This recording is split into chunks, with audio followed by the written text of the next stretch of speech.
নমস্কার বন্ধুরা, মানসী কিচেনে সবাইকে স্বাগত। আর আমি আজকে ঠিক প্রতিদিনের মতন সব কিছু গুছিয়ে আবার আজকে রেসিপি করতে এসে গেছি। আমি একদম এই লুচির পারফেক্ট নিরামিষি আলুর দম বানিয়ে দেখাবো, ভাজা সেদ্ধ ছাড়াই। প্রথমে যে আগে আলু সেদ্ধ করা বা ভাজার কোনো ঝামেলাই রাখবো না, নিরামিষে একদমই কীভাবে আজকে বানাই পুরো ভিডিওটা দেখতে থাকুন। এখন চলে যাবো রান্না। আমি দিয়ে দেবো কামড়িতে জল। আর এখানে দেখুন আমি গোটা গোটা রাখবো না, আমি মাঝারি মাঝারি সাইজের আলু নিয়েছি, 4 ফালি করে কেটে নেব। প্রথমে আগে আলুর খোসাগুলো পুরো ছাড়িয়ে নেব। সব আলুগুলোর কিন্তু আমি খোসা ভালো করে ছাড়িয়ে নিয়েছি। এবারে দেখুন এটা একটু এদের থেকে একটু বড়, তাই একটু মাঝে ফালি করে দেব।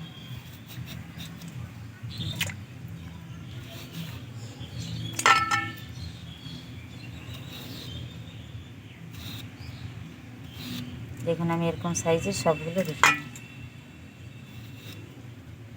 এইগুলো ছোট, তাই 4 ফালি করে নিলাম।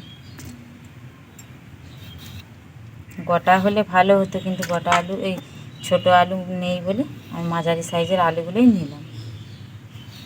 এবার দিয়ে আরেকটা পাত্রে ছেঁকে তুলে নেব।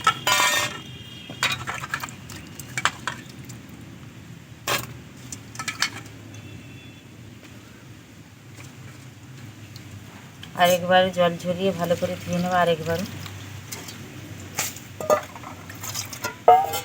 এবারে আবার ধুয়ে গামলিতে তুলে নেব ভালো করে, কারণ আলুর গায়ে অনেক বালি থেকে,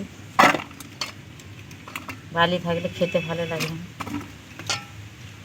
এবারে আমি এই আলুগুলোকে এখানটাকে পরিষ্কার করে নিই, তারপরে ফিরে আসছি। তো এখানে আলু যদি গোটা ছোট ছোট সাইজের নিতাম তাহলে ফুটো করে নিতাম, আপনারা চাইলে এতেও এরকমও ফুটো করে নিতে পারেন।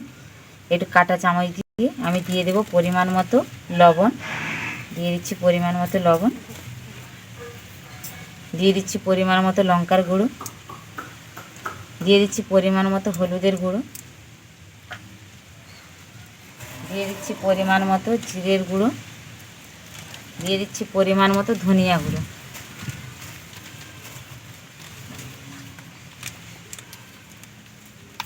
ভালো করে সব একসঙ্গে মাখিয়ে নেব।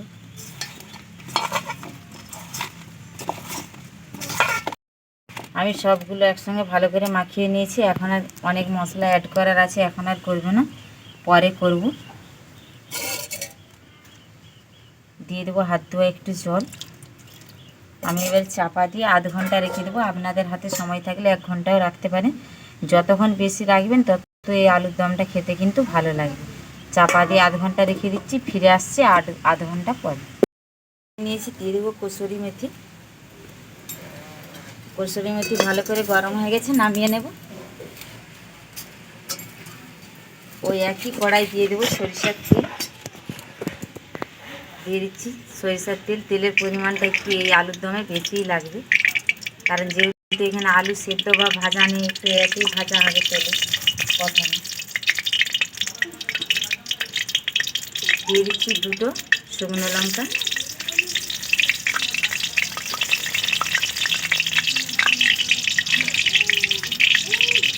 দিয়ে দেবো অল্প পরিমাণে হিং। হিং দিলে যে কোনো রান্নাতে খেতে ভালো লাগে বন্ধুরা।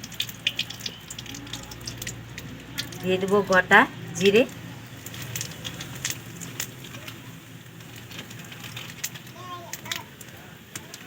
দিয়ে দিচ্ছি গোটা গরম মশলা,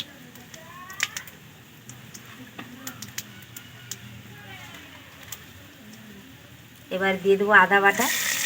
আমি এখানে আদা বাটা একটু বেশিই দিয়েছি, কারণ নিরামিষে বানাচ্ছি তো। আর দিয়ে দেবো টমেটো কুচি।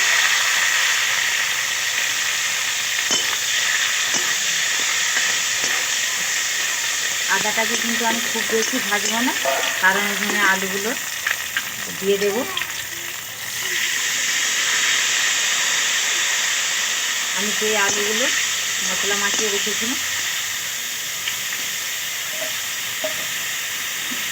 এবারে ভালো রং আসার জন্য আমি যে এখানে কাশ্মীরি লাল লঙ্কার গুঁড়ো নিয়েছি, দিয়ে দেব। দেখুন পরিমাণ মতো দিয়ে দিয়েছি। আমি কিন্তু এখন এতে আর জল দেবো না।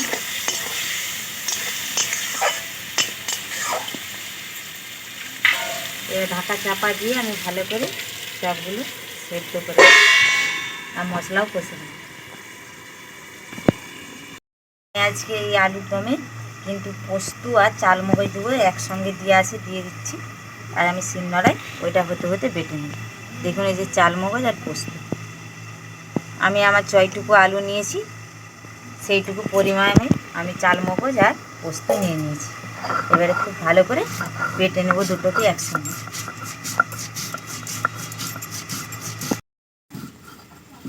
চালমগজ আর পোস্ত খুব ভালো করে আমি একদম বেটে নিয়েছি, এবার তুলে নেব।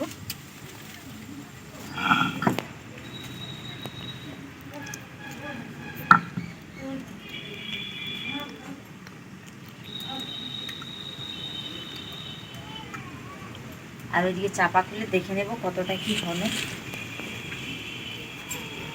আর কিন্তু মশলা মাখানো আলুগুলো কিন্তু যখন আমি মশলাটি কষবো তখন কিন্তু খুব বেশি জাল দেওয়া যাবে না, তাহলে খেতে ভালো লাগবে না। অল্প পরিমাণে আলুগুলোকে খুব ভালো করে সিদ্ধ করে নিতে হবে আর মশলাকে কষে নিতে হবে। দেখুন আমি একদমই কম জালে রেখেছি। আবারও আমি চাপা দিয়ে দেব। দেখুন আলু কিন্তু সেদ্ধ হয়ে গেছে। আমি চালমগজ আর পোস্ত যে বেটে রেখেছিলাম দিয়ে দেব। চালমগজ আর পোস্ত বাটা এই যে একটু জল ধোয়া দিয়ে দেবো, বাটিটাই লেগে আছে। চালমগজ আর পোস্ত দেওয়ার পরে কিন্তু আমি খুব বেশি কিন্তু কষবো না, 1 মিনিটের মতো কষে নেব, তারপরে জল দিয়ে দেবো।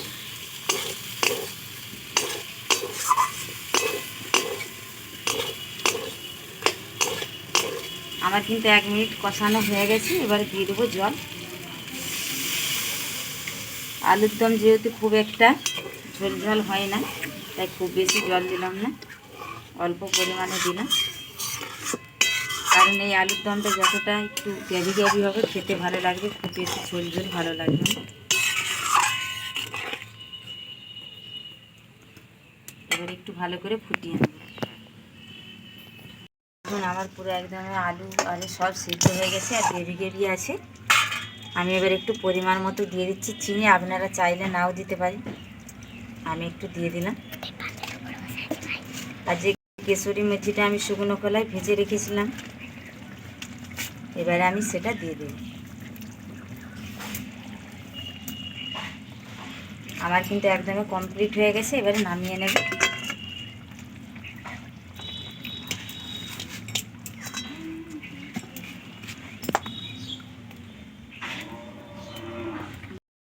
আর ঢালাটাও শেয়ার করলাম না, আর খেয়েও দেখাতে পারলাম না, এত গরম বন্ধুরা, আর রান্নাশালে আর বসতে পারলাম না। দেখুন এইরকম আমি যেইভাবে বানালাম, আপনারা অবশ্যই একবার বাড়িতে বানিয়ে দেখবেন। আলু সেদ্ধ করে ভাজা বা এমনি ভেজে আলুর দমের থেকে এটাও কিন্তু খেতে কোনো অংশেই কম নেই, খেতে অসাধারণ লাগবে। আপনারা লুচি পরোটা মুড়ির সাথেও মাখিয়ে খেতে পারবেন, খেতে খুব অসাধারণ লাগবে। প্লিজ প্লিজ বন্ধুরা, আমার এই রেসিপিটি ভালো লাগলে অবশ্যই আপনারা লাইক করবেন, বেশি বেশি করে শেয়ার করবেন। আর কি কি নতুন নতুন রেসিপি দেখতে চান আপনারা অবশ্যই কমেন্টের মাধ্যমে জানাবেন, আমি চেষ্টা করব দেওয়ার। আপনারা ভালো থাকবেন, সুস্থ থাকবেন, দেখা হচ্ছে নেক্সট ভিডিও।